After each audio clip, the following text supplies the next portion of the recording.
Well, today I am with Jaidin McCann. We're doing a bit of a young professionals episode here. Jaidin is CEO of Jasper Consultancy, which is a human capital consultancy specializing in executive search and placement and retention, which is an important aspect that we'll get to.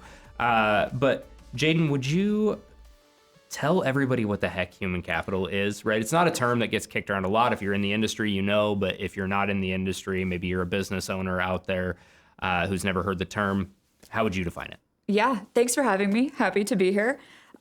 So people operations, human resources, human capital, they get thrown around a lot interchangeably. At the end of the day, human resources is about the systems and processes and a lot of that, but human capital really is about the people. It's more people-centric strategy and execution on how do we get people to perform better through engagement and retention, rewards. I like to think of it as the happy, positive side of HR, where you are fighting for the people rather than the business. And of course, you're doing both simultaneously in every aspect of human resources. But I like to think of it as how can we make our people happier, more engaged so they're retained, and how can we make money through people staying and performing better in positive ways? Right.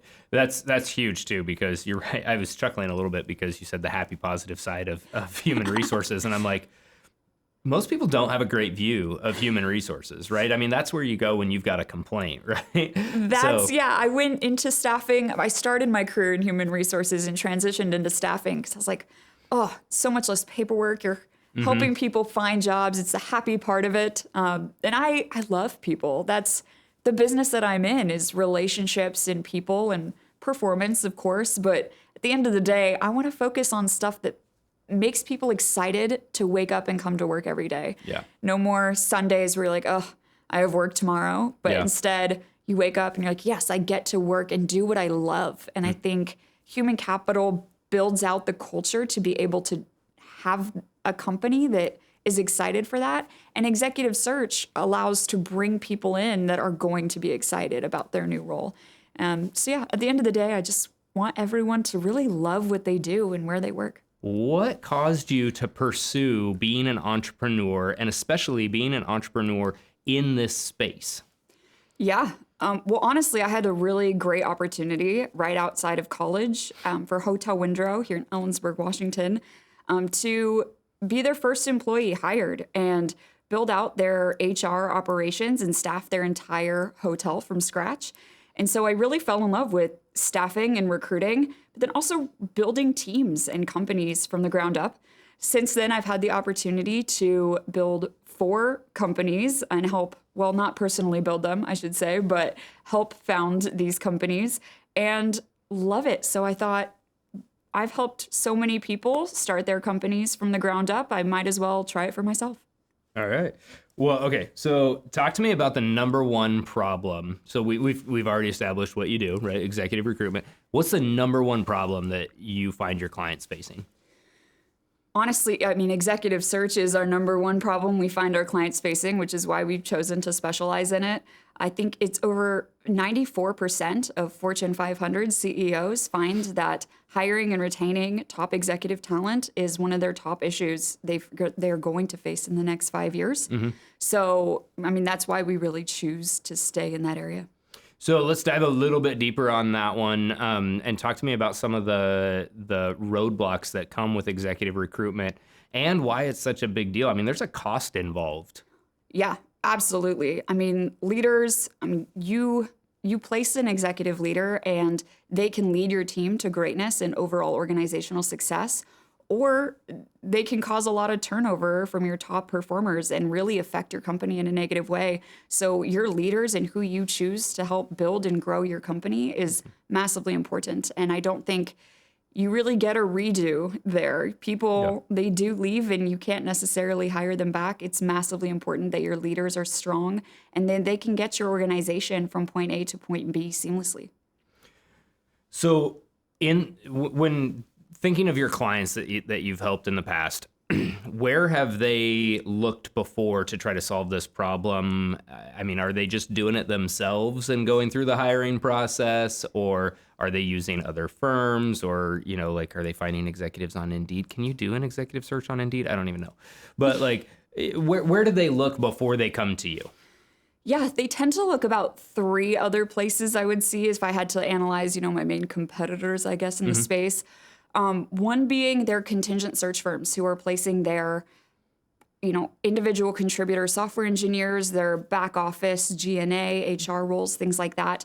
They already have the relationship with them and they trust them, but they don't necessarily specialize in executive searches. They're really great at matching the resume to the job description and finding the skill sets needed. But executive search is more about the soft skills and finding a leader who can take your organization as it is with the culture and the team and the structure that it is and get you from point A to point B to really hit your goals. And knowing what leadership style and what soft skills are needed to do that, you need specific skill and training in. And so what tends to happen with those contingent firms is they reach out to them and say, hey, we have this executive role. Can you come help fill it?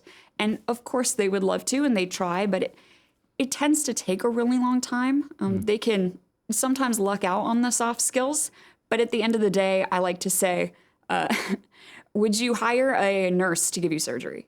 Right? They're both in the medical field, but you probably want to use the right person who's educated and specialized in that specific space with that training. And these guys, unfortunately, just don't tend to have that training. And so it can take a long time, and then they tend to come to us. Another competitor that I see is their internal recruiting teams. And at the end of the day, it's kind of the same issue of senior recruiters or even leaders in TA managers. They tend to be trusted with those executive roles, but they, again, haven't really received that training more often than not on the soft skills. TA is talent acquisition, right? Yes. Okay. And so, yeah, great clarification. And so we see that again as their team tries at it and they're like, hey, we're not getting anywhere. Let's give it to an executive search firm that really specializes in this area. And then the third, of course, being retained search firms. And actually, did you know over 40% of retained executive searches fail to find a placement? I knew that there was a statistic around it was a surprisingly high failure rate. It is, yeah. And these guys, I mean, they're absolutely trained, right? It's the other side of the coin that we see from their internal teams and contingent recruiting agencies is these guys are absolutely trained in it, but their profit formula is set up, of course, to move closest to the money. And so what I've done is not allowed our firm to be retained and changed the way that we make a profit to be semi-retained or contained, as you say it. Okay. And so the way it works is, of course, we get that retainer. We want skin in the game and that exclusivity and that relationship built. But at the end of the day, we, like contingent firms, don't make majority of our money until we have that signed offer letter and that placement. Yeah. So that way we can offer that 100% placement guarantee. So people will go to retained firms as clients, and then they'll come our way when they say, hey, they're part of that 40% that just aren't meeting our goals and getting us that hire that we need. And then they come to us for our 100% placement guarantee. So in the last answer that you gave, you hit on a key topic that we were going to address anyways, which is culture. So with Jasper Consultancy, you call it human capital consulting. So it's more than just executive search, and you've expanded your service offerings to include team building and culture building. Why not just stick to executive search? That's a great question. One, I mean, my background is in human resources, and the more I became a leader and a manager of teams, I realized the importance of human capital. And so I really wanted to use my skills and expertise to come alongside our executive search service offering, mostly because I feel like they go hand in hand. I think one key problem when you have people who specialize in executive search, they're great at what they do and they will find you top talent.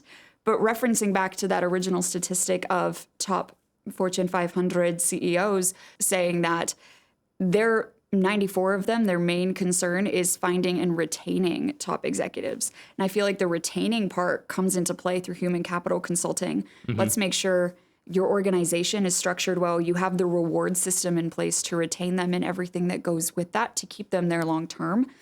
And also, it goes really well hand in hand when we're doing executive searches. I learned this the hard way through being specifically executive search. You run into a lot of blockers along the way in the process. And for example, one time I was placing a VP of engineering, and the CTO, we did the intake, we got all of the specs for the role, and then they'd go through the interview process. The candidates would go through the interview process. And when they got to the CEO, they were all being rejected out. And it's, and it's because the CEO and the CTO were not aligned on what that role would look like. And so, we wasted the CEO's time, the CTO's time, my team's time, the candidate's time, most importantly. Lots of amazing candidates that went through the process and got rejected out just because of this misalignment. So one thing that I do is for those doing executive searches, we offer the pro bono human capital consulting. And before that contract's even signed, we go through a discovery call where I say, hey, once we send candidates through, what does the interview process look like? Who's hiring for it? What are they measuring? Do they know what they're measuring? And make sure, do we have a really great candidate experience for them so that they're going to want to work here at the end of the day? Is everyone aligned on the role? Offer letters. I think if you're hiring a CTO, your CEO should probably be the one to give that offer to the candidate. But a lot of times they're really great medical scientists or software engineers who built a really cool product. But are they trained on giving an offer letter to somebody and really selling them and doing those contract negotiations? Do they need me to help walk them through it and train them on it so that they can not only do it for this candidate, but in the future, and so they won't, need our help in that specific area in the future? I think they really go hand in hand. And sorry, I know I'm rambling. No, you're good. You're good. Actually, there was a thought that I was having because you used an interesting phrase of coming alongside, right? And that's something that we talk about at OneAccord when we're working with business owners is we're not a consultancy in the traditional sense because we're more of a partner. We're coming in, and I call it a missing business partner model. But much like what you learned in that scenario where you were talking with the CTO and then the CEO has final say and he's rejecting everything, one of the things that we've learned over the years is that it's super important to have agreement with the client. And so everything you're saying is resonating with me. And I do think there's kind of a shift in the professional landscape of emphasizing more partnerships, and that phrase or the way that you said that of coming alongside, I think is it resonates a lot with our culture of how we approach clients, of starting at the very top and talking with the ownership group and saying, okay, what are your goals, right? Because for us, the client is the owner, not the business. So we're not a traditional process consultant in the sense of we're just going to come in and tell you what to do and then leave you alone to implement.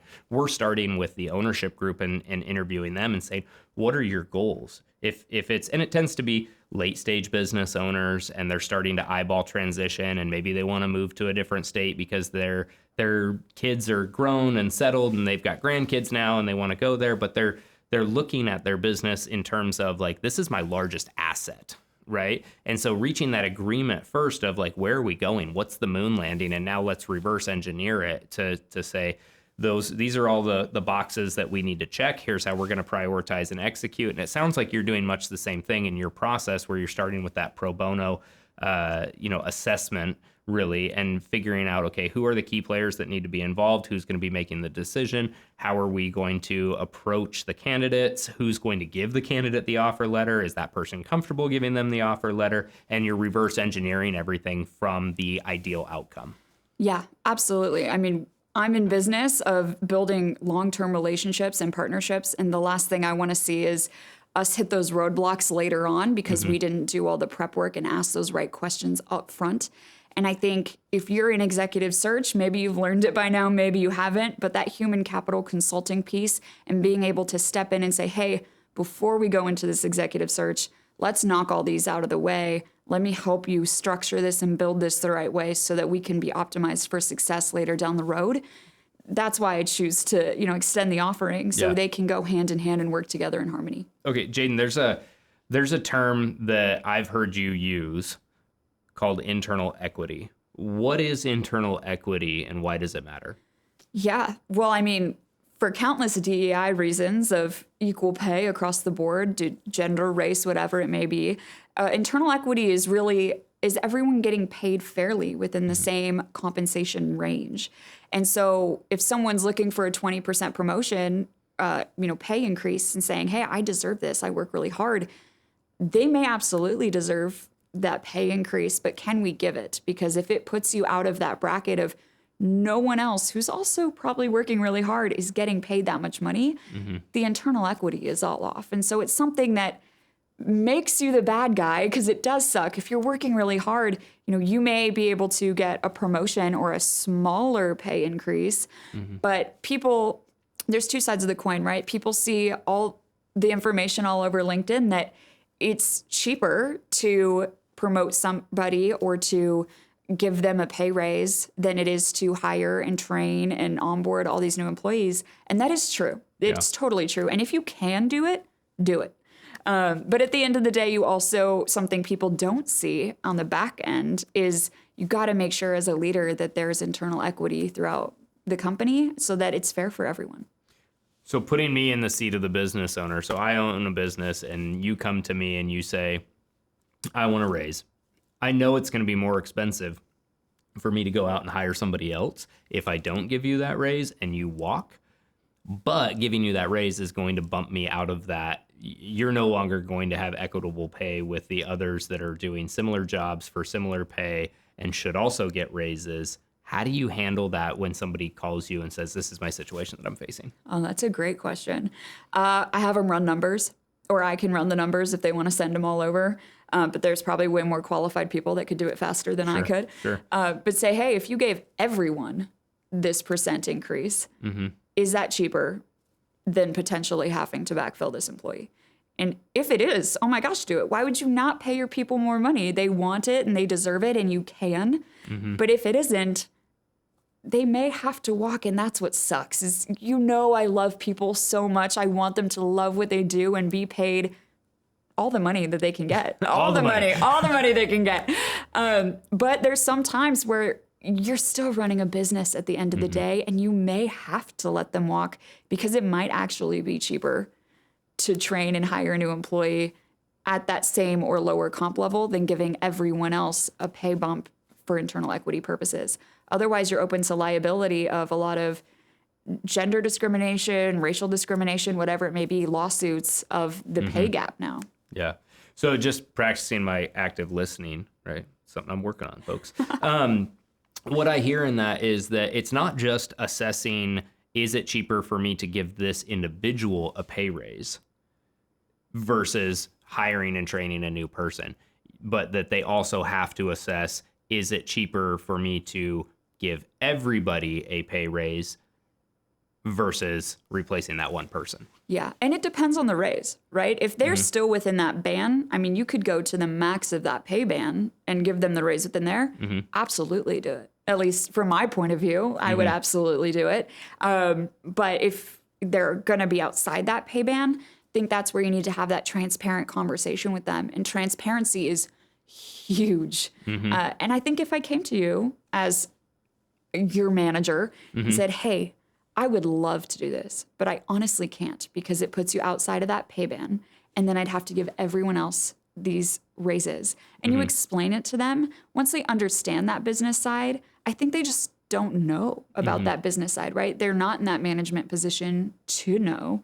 And so I think once you explain it to them transparently and say, but what I would love to do, right, is put together a plan for you. I would love for you to be promoted. I think if they are the hardest worker on the team and they have the highest results, and that's an if, because sometimes they don't, but if they do, then absolutely let's work on your promotion so you can be within that higher leveled pay band. Right. But at the end of the day, those transparent conversations are really what's going to make or break it. That way they're not leaving angry. If they're not the highest performer, but they're putting in a ton of work, that sucks. But it's a conversation you should have and say, hey, I know you're putting in a ton of effort, but I can't pay you the max of the pay band if this person's 2xing your performance and they're not making the top of the pay band, or maybe they are, but they're 2xing your performance. But saying, hey, this is where I need you to be so I can pay you that, right? I want to pay you that, but this is where I'm going to need you to get, and develop that plan for them. So that way they don't leave frustrated saying, oh, I'm never going to get promoted. I'm never going to get a pay raise. I'm going to look elsewhere, because then you have a turnover issue. But saying, no, they do believe in me. They do want this for me, and we have a shared goal. This is what's needed from me. And they took the time to lay that out. I think it makes a big difference. Do you ever advise that in lieu of a pay raise, so given that scenario that you just laid out where somebody else is 2xing the performance, this person wants a pay raise, you can't reasonably give it to them. Do you, as a human capital consultant, ever advise that they give an allowance or get some coaching or training as compensation instead of the pay raise, right? So does my question make sense? Like, would you ever advise a leader to give that person coaching to improve their performance instead of giving them a pay raise? That's what I meant to ask. Yes, absolutely. Okay. And I would say, if you can't feasibly give them that pay raise that they need currently, saying, right, and that's kind of what I was trying to allude to earlier, is saying, hey, here's where I need you to be to get there. Let me coach with you, work with you, and lay out the goals and what we need out of you to get you there. Let me help you. And I think that's what a player coach and a mentor and a good leader at the end of the day should be doing. And there's a lot of talk and hype in the media right now about a manager versus a leader. I would love to see all managers be truly fantastic leaders. Unfortunately, it's not the case. But if you are a manager, a director, and a leader within an organization, I highly encourage you to be that coach and that mentor for them, and set those strategic goals and allow them to show you that they deserve it. And that's a good way to say no without really saying no. Yeah, that's awesome. And gives me a flashback to interviewing Dr. Rob McKenna. So shout out for Wild Leaders, because that's a lot of what they specialize is taking managers and turning them into leaders. So it's needed. It's needed. They say people don't leave companies, they leave managers. And I think that's why executive search is so important. And you don't really get a redo, because if you put a bad leader in that spot, your top performers, they can go other places, and they will. So if you want to retain your top employees and be the highest performing organization that you can be, it starts with putting the right leaders in place. So when you are working with a client, what are the things that you look for in the candidates that really set them apart from the rest of the pack and help them rise to the top and be in that final set that you take to the client? That's a great question. It's a loaded question, because it definitely depends on the client and what they're looking for. Some want young up-and-comers that, went to Ivy League schools and got promoted really quickly so they can look at their past and know they're going to do well. Some want somebody who's been in that role for 15 plus years and knows that role extremely well. What I would say the main difference is being able to ask the right questions and diagnose, what is your culture? What do you guys do right now? And how are you set up? What is your end goal, right? What are you trying to accomplish at the end of this? And what kind of culture do you want to have moving forward? Is that going to change? Do you want it to stay the same? And then assessing the soft skills and the leadership styles specifically that say, okay, we don't want to put a transformational leader into an autocratic environment that's not going through a change or transition, right? They may have the skills and qualifications, but they're not going to love it there. They probably won't stay very long, or you won't want them to stay very long. And so making sure you really have the right leader for the right end goal, and asking the right questions of the candidates to really assess what their leadership style is, right? If they don't know, you can say, hey, what's your most proud accomplishment throughout your career? And they may say, if you're talking to a sales executive, I grew revenue from X to Z over the course of 5 years. And that way, okay, that's the area where they really thrive in. That's the area of expertise that they're the most proud in and is going to try to accomplish while there. If the company's goal isn't necessarily to increase revenue, then they may not be the best fit, even though they probably could do the job. They're going to be focused on revenue growth, and that's not necessarily what the company is after in this specific executive. So knowing the right questions to ask them and then assessing, okay, what does that mean? What are they going to be focused on? And is it aligned with what the company is focused on is really how we determine the best fit in a sea of candidates that are great fits on paper. Is that a differentiator, that ability to see through a resume and kind of see what you're getting out of the candidate and match it up against the resume and kind of read between the lines? Is that a differentiator from other firms? I mean, do you feel like other firms, because kind of what I think I'm hearing you say is that sometimes firms will look at the resume, and if it looks good on paper, they kind of emphasize the resume over what they're actually seeing from the candidate. Is that what was I taking that away accurately? I would say, yeah, it depends on the company. I think retained search firms, they know how to do this. They know how to do it well, just like we know how to do it. It's that training and the soft skills and the leadership style, that expertise that comes to the table. So the, contingent firms you work with for your software engineers that are great at matching the resume to job description, they tend to be less trained in that area of expertise. But I wouldn't say that's necessarily a differentiator from the retained firms. Okay. I think where we differentiate ourselves from the retained firms is going to be the way we structure our profit formula so that we really do want to deliver 100% of the time. We do deliver 100% of the time. And if we don't, in the sense that 90 days in, usually executives know whether they're a good fit for the role or not, whether they want to stay or go.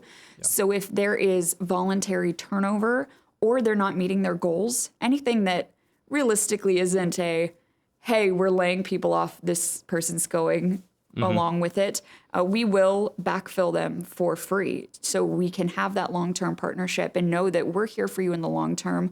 We're not just about finding those top executives. We're about retaining those top executives. Yeah. And I think that's really what sets us apart. It's why the human capital consulting comes in. And it all really ties together to say, hey, we specialize in executive search, but we also specialize in retaining those executives once we find them and building that long-term partnership out. Yeah, that's great.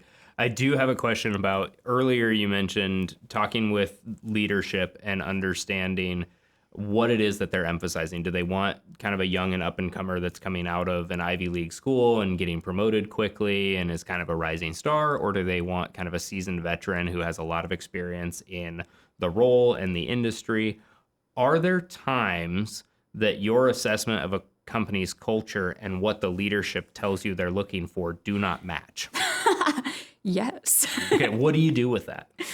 Honestly, it's those candid conversations. It's where the human capital advisory comes into play and says, hey, the way we're going, this doesn't seem to align. Here's why. It'll depend on the situation, but I'll lay it out for them and just say, I've seen this in other clients. It's not necessarily a, you're doing this wrong, but it's a, I've seen this before and this is what happened. Let's heed that, not make those same mistakes. You don't have to. And so if you don't have to, why would we? And so we can go ahead and avoid those mistakes early on. And they can choose to take my advice or not. I have seen people deny the advice, and there comes a time in my profession where you gotta let them make their own mistake. CEOs tend to get in their own way, and it's really hard to have that conversation to say, please continue working with me and paying for my services.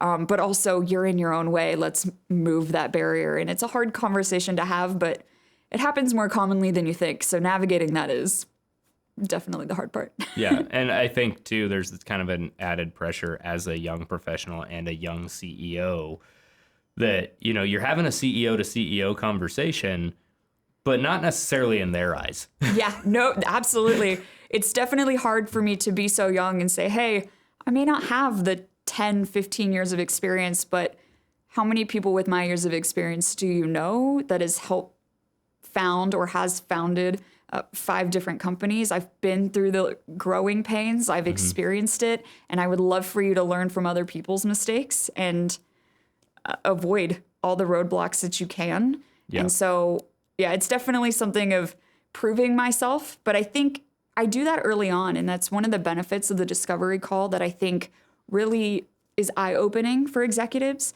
is when I say, hey, what does your interview process look like? Are we set up successfully?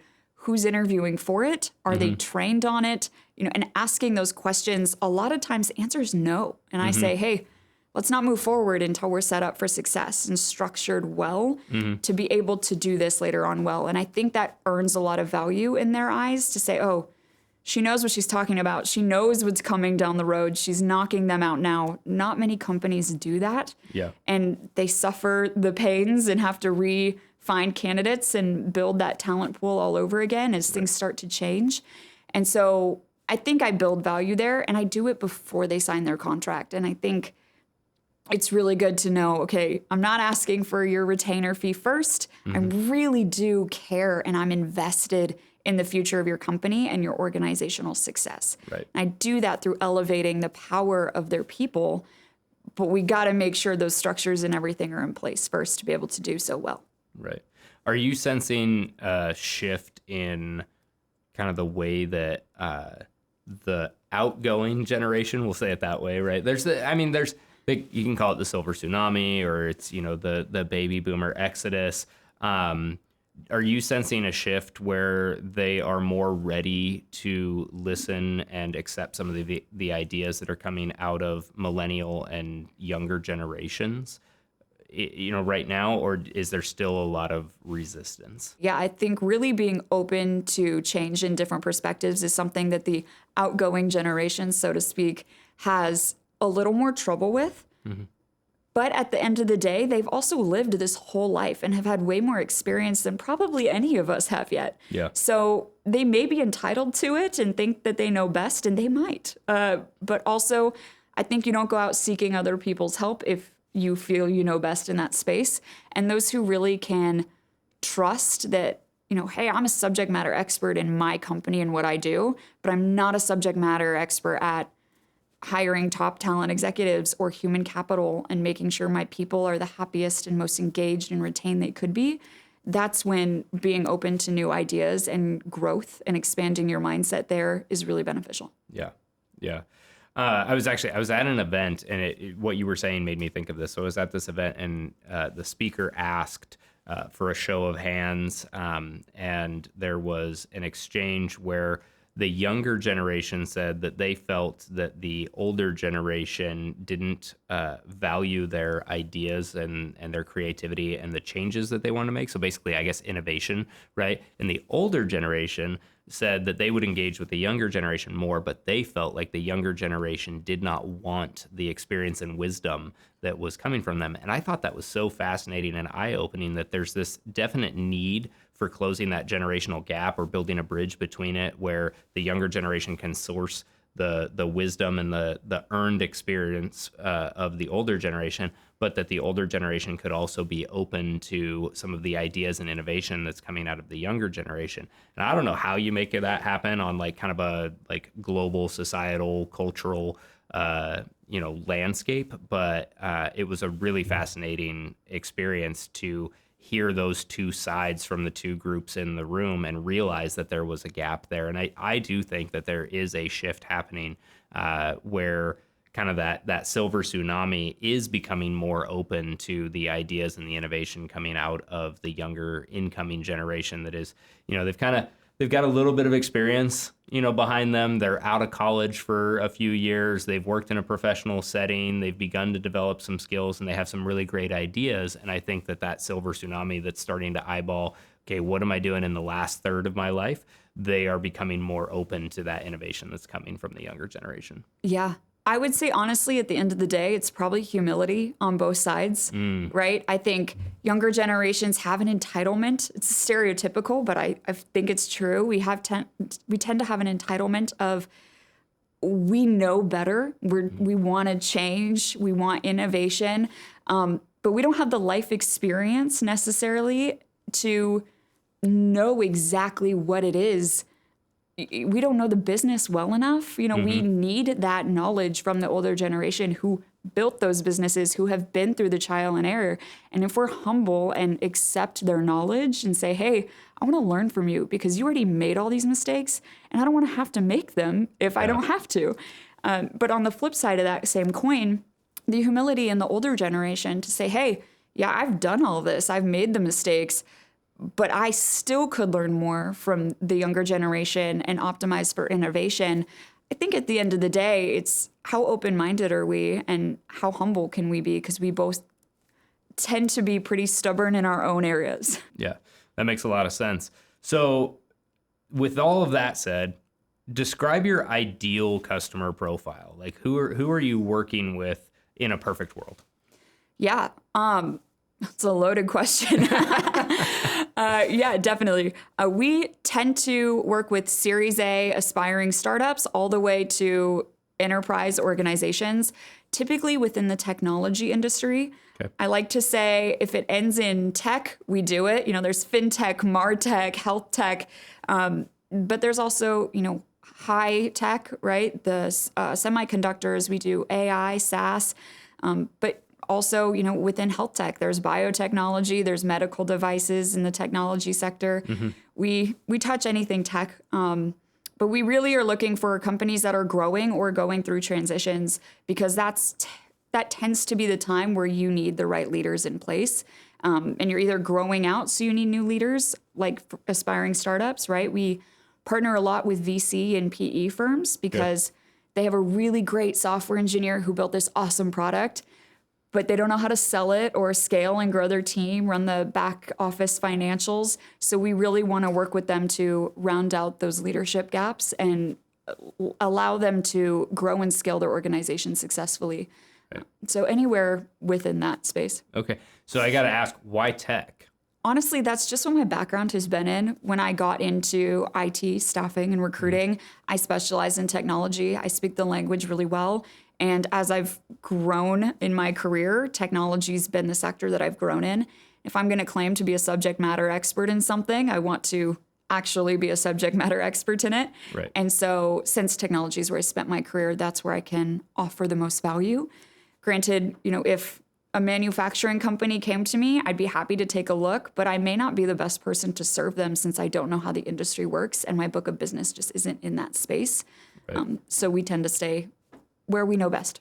Yeah, makes a lot of sense. So are there plans to expand the human capital consulting into other sectors? Would you do culture consulting, for other companies, even though that's not your background, but I think the culture consulting piece can, teamwork is teamwork and culture is culture. So there's, I think, similarities where you could overlay that across different industries. Is that in the cards for you guys, or are you going to stay focused on tech?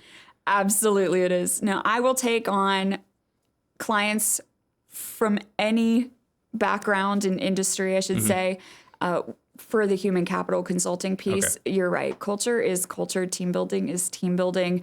Making sure everyone's set up successfully.